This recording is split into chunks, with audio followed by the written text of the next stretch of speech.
वेङ्कटेशो वासुदेवः प्रद्युम्नो मितविक्रमः सङ्कर्षणो निरुद्धश्च शेषाद्रिपतिरेव च जनार्दनः पद्मनाभो वेङ्कटाचलवासनः सृष्टिकर्ता जगन्नाथो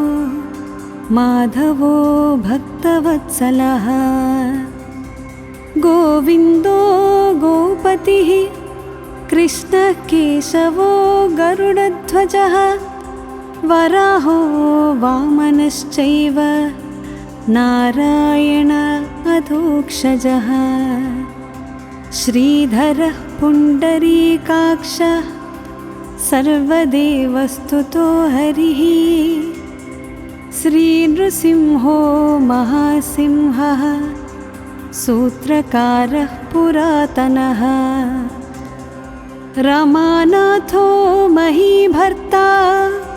भूधरः पुरुषोत्तमः चोलपुत्रप्रियः शान्तो ब्रह्मादीनां वरप्रदः श्रीनिधिः सर्वभूतानां भयकृद्भयनाशनः श्रीरामो रामभद्रश्च भवबन्धैकमोचकः भूतावासो गिरिवासः श्रीनिवासः श्रियः पतिः अच्युतानन्तगोविन्दो विष्णुर्वेकण्ठनायकः सर्वदेवैकशरणं सर्वदेवैकदैवतं समस्तदेवकवचं सर्वदेवशिखामणिः इतीदं कीर्तितं यस्य विष्णोरमिततेजसः त्रिकाले यः पठेन्नित्यं पापं तस्य न विद्यते राजद्वारे पठेद्घोरे सङ्ग्रामे रिपुसङ्कटे भूतसर्पपिशाचादि भयं नास्ति कदाचन अपुत्रो लभते पुत्रान् निर्धनो धनवान् भवेत् रोगार्तो मुच्यते रोगात् बद्धो मुच्येत बन्धनात् यद्यदिष्टतमं लोके तत्तत् प्राप्नोत्यसंशयः ऐश्वर्यं राजसम्मानं भुक्तिमुक्तिफलप्रदम् विष्णोर्लोकैकसोपानं सर्वदुःखैकनाशनं सर्वैश्वर्यप्रदं नॄणां सर्वमङ्गलकारकम् मायावी परमानन्दं त्यक्त्वा वैकुण्ठमुत्तमं स्वामी पुष्करिणीतीरे रमया सह मोदते कल्याणाद्भुतगात्राय कामितार्थप्रदायिने श्रीमद्वेकण्ठनाथाय श्रीनिवासाय मङ्गलम् इति श्रीब्रह्माण्डपुराणे ब्रह्मनारदसंवादे वेङ्कटगिरिमाहात्म्ये श्रीवेङ्कटेश अष्टकं सम्पूर्णम्।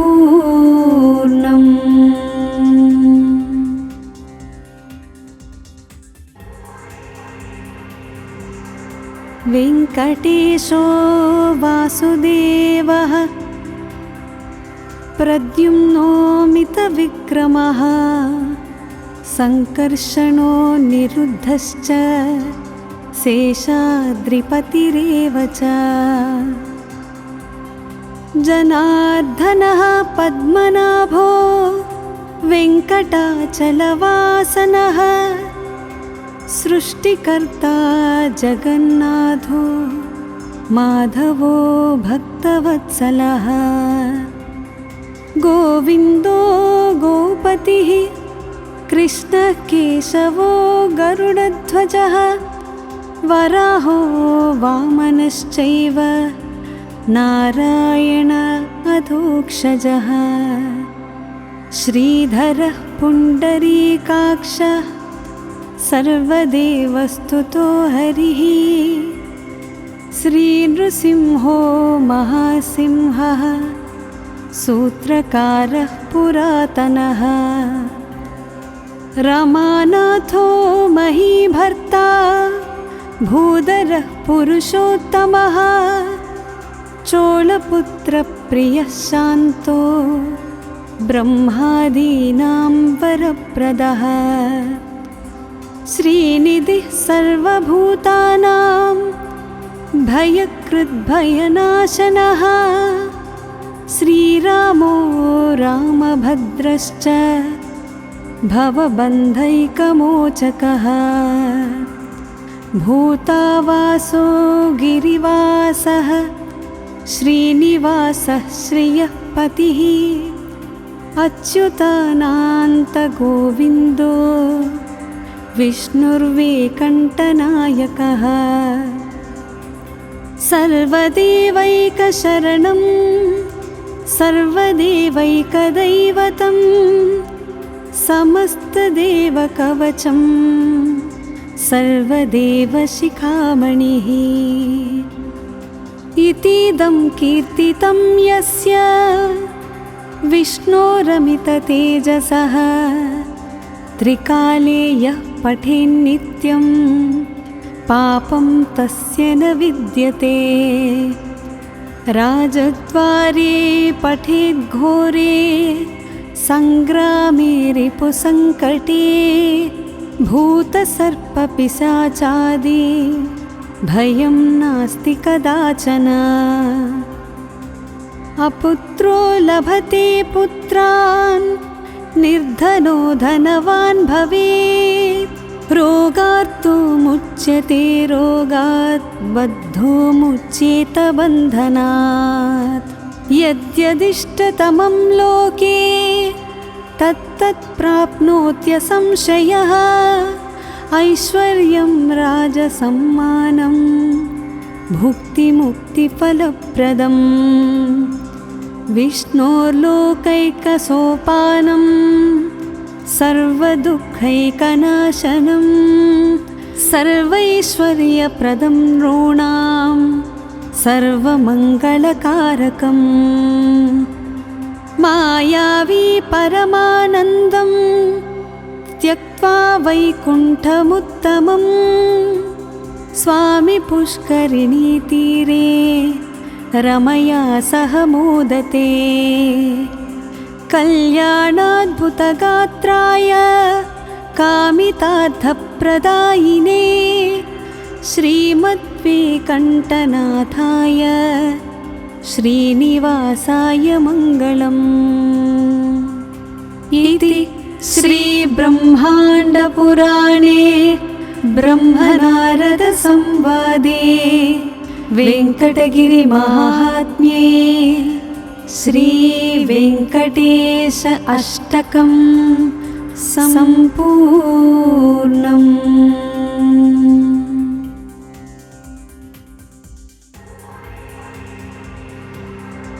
वेङ्कटेशो वासुदेवः प्रद्युम्नो मितविक्रमः सङ्कर्षणो निरुद्धश्च शेषाद्रिपतिरेव च जनार्दनः पद्मनाभो वेङ्कटाचलवासनः सृष्टिकर्ता जगन्नाथो माधवो भक्तवत्सलः गोविन्दो गोपतिः कृष्णः केशवो गरुडध्वजः वराहो वामनश्चैव नारायण अधोक्षजः श्रीधरः पुण्डरीकाक्षः सर्वदेवस्तुतो हरिः श्रीनृसिंहो महासिंहः सूत्रकारः पुरातनः रमानाथो महीभर्ता भूधरः पुरुषोत्तमः चोलपुत्रप्रियः शान्तो ब्रह्मादीनां वरप्रदः श्रीनिधिः सर्वभूतानां भयकृद्भयनाशनः श्रीरामो रामभद्रश्च भवबन्धैकमोचकः भूतावासो गिरिवासः श्रीनिवासः श्रियः पतिः अच्युतानन्तगोविन्दो विष्णुर्वेकण्ठनायकः सर्वदेवैकशरणं सर्वदेवैकदैवतं समस्तदेवकवचं सर्वदेवशिखामणिः इतीदं कीर्तितं यस्य विष्णोरमिततेजसः त्रिकाले यः पठेन्नित्यं पापं तस्य न विद्यते राजद्वारे पठेद्घोरे संग्रामे रिपुसङ्कटे भूतसर्पपिशाचादि भयं नास्ति कदाचन अपुत्रो लभते पुत्रान् निर्धनो धनवान् भवेत् रोगार्तो मुच्यते रोगात् बद्धो मुच्येत बन्धनात् यद्यदिष्टतमं लोके तत्तत् प्राप्नोत्यसंशयः ऐश्वर्यं राजसम्मानं भुक्तिमुक्तिफलप्रदम् विष्णोर्लोकैकसोपानं सर्वदुःखैकनाशनं सर्वैश्वर्यप्रदं नॄणां सर्वमङ्गलकारकम् मायावी परमानन्दं त्यक्त्वा वैकुण्ठमुत्तमं स्वामी पुष्करिणीतीरे रमया सह मोदते कल्याणाद्भुतगात्राय कामितार्थप्रदायिने श्रीमद्वेकण्ठनाथाय श्रीनिवासाय मङ्गलम् इति श्रीब्रह्माण्डपुराणे ब्रह्मनारदसंवादे वेङ्कटगिरिमाहात्म्ये श्रीवेङ्कटेश अष्टकं सम्पूर्णम्।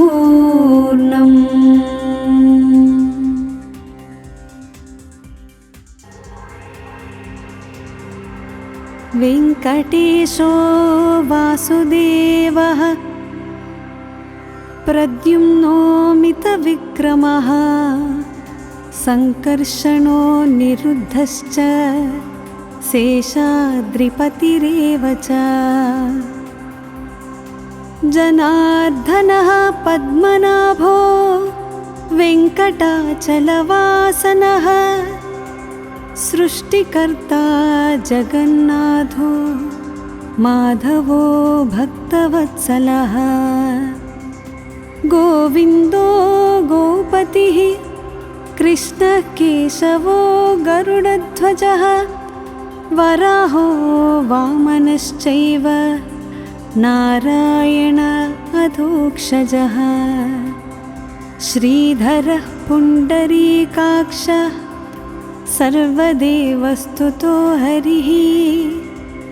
श्रीनृसिंहो महासिंहः सूत्रकारः पुरातनः रमानाथो महीभर्ता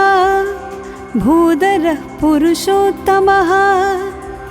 चोलपुत्रप्रियः शान्तो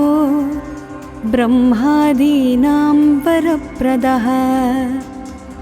श्रीनिधिः सर्वभूतानां भयकृद्भयनाशनः श्रीरामो रामभद्रश्च भवबन्धैकमोचकः भूतावासो गिरिवासः श्रीनिवासः श्रियः पतिः अच्युतानन्तगोविन्दो विष्णुर्वेकण्ठनायकः सर्वदेवैकशरणं सर्वदेवैकदैवतं समस्तदेवकवचं सर्वदेवशिखामणिः इतीदं कीर्तितं यस्य विष्णोरमिततेजसः त्रिकाले यः पठेन्नित्यं पापं तस्य न विद्यते राजद्वारे पठेद्घोरे सङ्ग्रामे रिपुसङ्कटे भूतसर्पपिशाचादि भयं नास्ति कदाचन अपुत्रो लभते पुत्रान् निर्धनो धनवान् भवेत् रोगार्तो मुच्यते रोगात् बद्धो मुच्येत बन्धनात् यद्यदिष्टतमं लोके तत्तत् प्राप्नोत्यसंशयः ऐश्वर्यं राजसम्मानं भुक्तिमुक्तिफलप्रदम् विष्णोर्लोकैकसोपानं सर्वदुःखैकनाशनं सर्वैश्वर्यप्रदं नॄणां सर्वमङ्गलकारकम् मायावी परमानन्दं त्यक्त्वा वैकुण्ठमुत्तमं स्वामी पुष्करिणीतीरे रमया सह मोदते कल्याणाद्भुतगात्राय कामितार्थप्रदायिने श्रीमद्वेकण्ठनाथाय श्रीनिवासाय मङ्गलम् इति श्रीब्रह्माण्डपुराणे ब्रह्मनारदसंवादे वेङ्कटगिरिमाहात्म्ये श्रीवेङ्कटेश अष्टकं सम्पूर्णम्।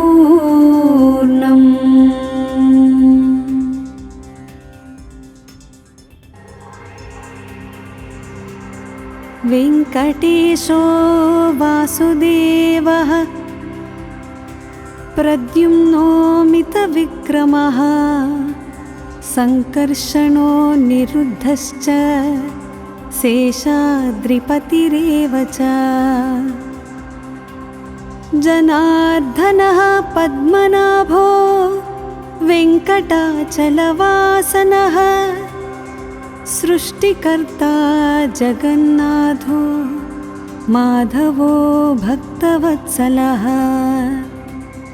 गोविन्दो गोपतिः कृष्णः केशवो गरुडध्वजः वराहो वामनश्चैव नारायण अधोक्षजः श्रीधरः पुण्डरीकाक्षः सर्वदेवस्तुतो हरिः श्रीनृसिंहो महासिंहः सूत्रकारः पुरातनः रमानाथो महीभर्ता भूधरः पुरुषोत्तमः चोलपुत्रप्रियः शान्तो ब्रह्मादीनां वरप्रदः श्रीनिधिः सर्वभूतानां भयकृद्भयनाशनः श्रीरामो रामभद्रश्च भवबन्धैकमोचकः भूतावासो गिरिवासः श्रीनिवासः श्रियः पतिः अच्युतानन्तगोविन्दो विष्णुर्वेङ्कटनायकः सर्वदेवैकशरणं सर्वदेवैकदैवतं समस्तदेवकवचं सर्वदेवशिखामणिः इतीदं कीर्तितं यस्य विष्णोरमिततेजसः त्रिकाले यः पठेन्नित्यं पापं तस्य न विद्यते राजद्वारे पठेद्घोरे सङ्ग्रामे रिपुसङ्कटे भूतसर्पपिशाचादि भयं नास्ति कदाचन अपुत्रो लभते पुत्रान् निर्धनो धनवान् भवेत् रोगार्तो मुच्यते रोगात् बद्धो मुच्येत बन्धनात् यद्यदिष्टतमं लोके तत्तत् प्राप्नोत्यसंशयः ऐश्वर्यं राजसम्मानं भुक्तिमुक्तिफलप्रदम् विष्णोर्लोकैकसोपानं सर्वदुःखैकनाशनं सर्वैश्वर्यप्रदं नॄणां सर्वमङ्गलकारकम् मायावी परमानन्दं त्यक्त्वा वैकुण्ठमुत्तमं स्वामी पुष्करिणीतीरे रमया सह मोदते कल्याणाद्भुतगात्राय कामितार्थप्रदायिने श्रीमद्वेङ्कटनाथाय श्रीनिवासाय मङ्गलम् इति श्रीब्रह्माण्डपुराणे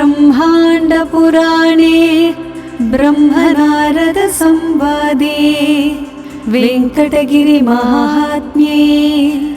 श्रीवेङ्कटेश अष्टकं सम्पूर्णम्।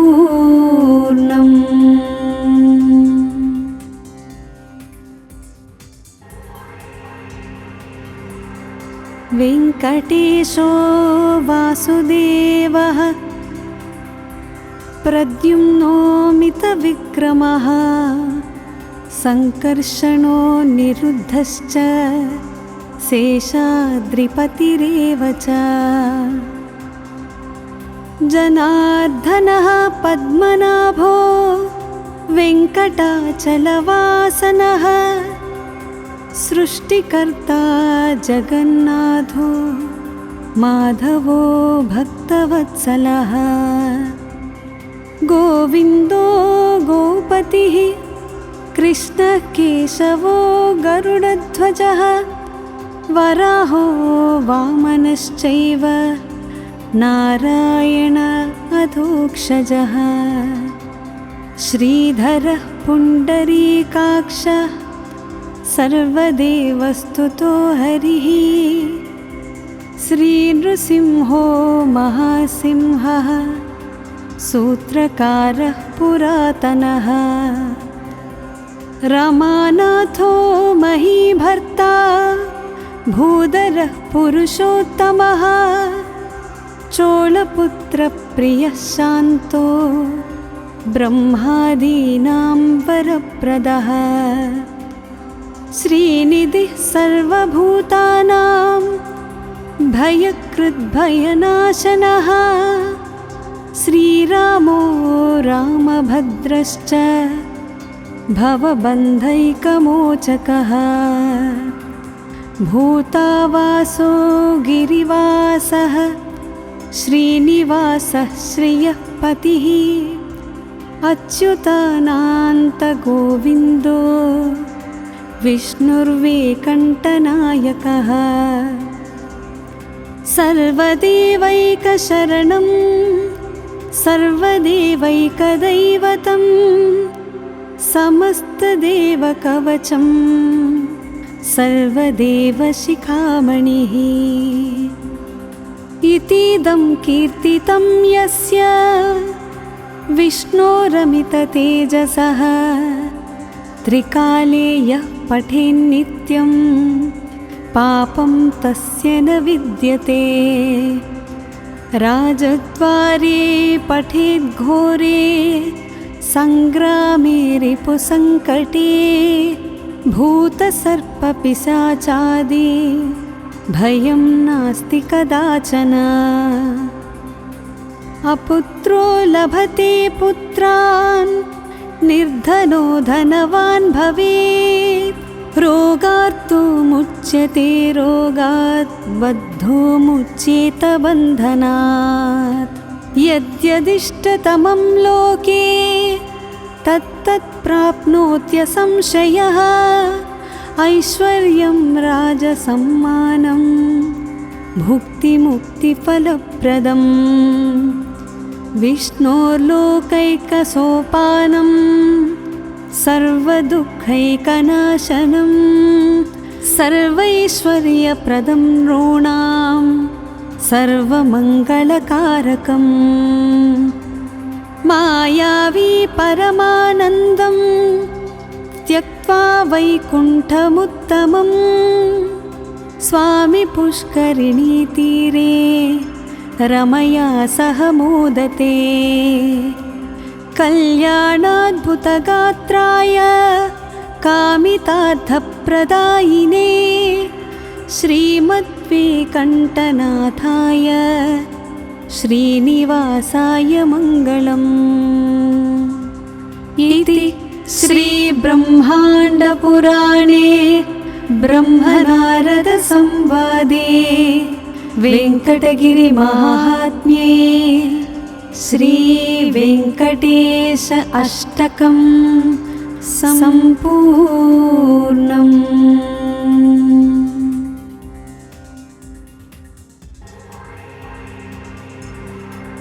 वेङ्कटेशो वासुदेवः प्रद्युम्नो मितविक्रमः सङ्कर्षणो निरुद्धश्च शेषाद्रिपतिरेव च जनार्दनः पद्मनाभो वेङ्कटाचलवासनः सृष्टिकर्ता जगन्नाथो माधवो भक्तवत्सलः गोविन्दो गोपतिः कृष्णः केशवो गरुडध्वजः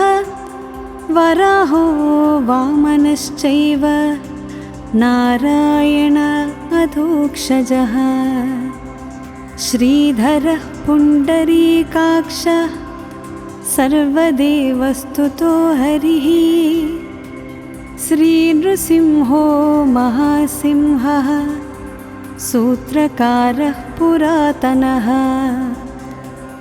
रमानाथो महीभर्ता भूधरः पुरुषोत्तमः चोलपुत्रप्रियः शान्तो ब्रह्मादीनां वरप्रदः श्रीनिधिः सर्वभूतानां भयकृद्भयनाशनः श्रीरामो रामभद्रश्च भवबन्धैकमोचकः भूतावासो गिरिवासः श्रीनिवासः श्रियः पतिः अच्युतानन्तगोविन्दो विष्णुर्वेङ्कटनायकः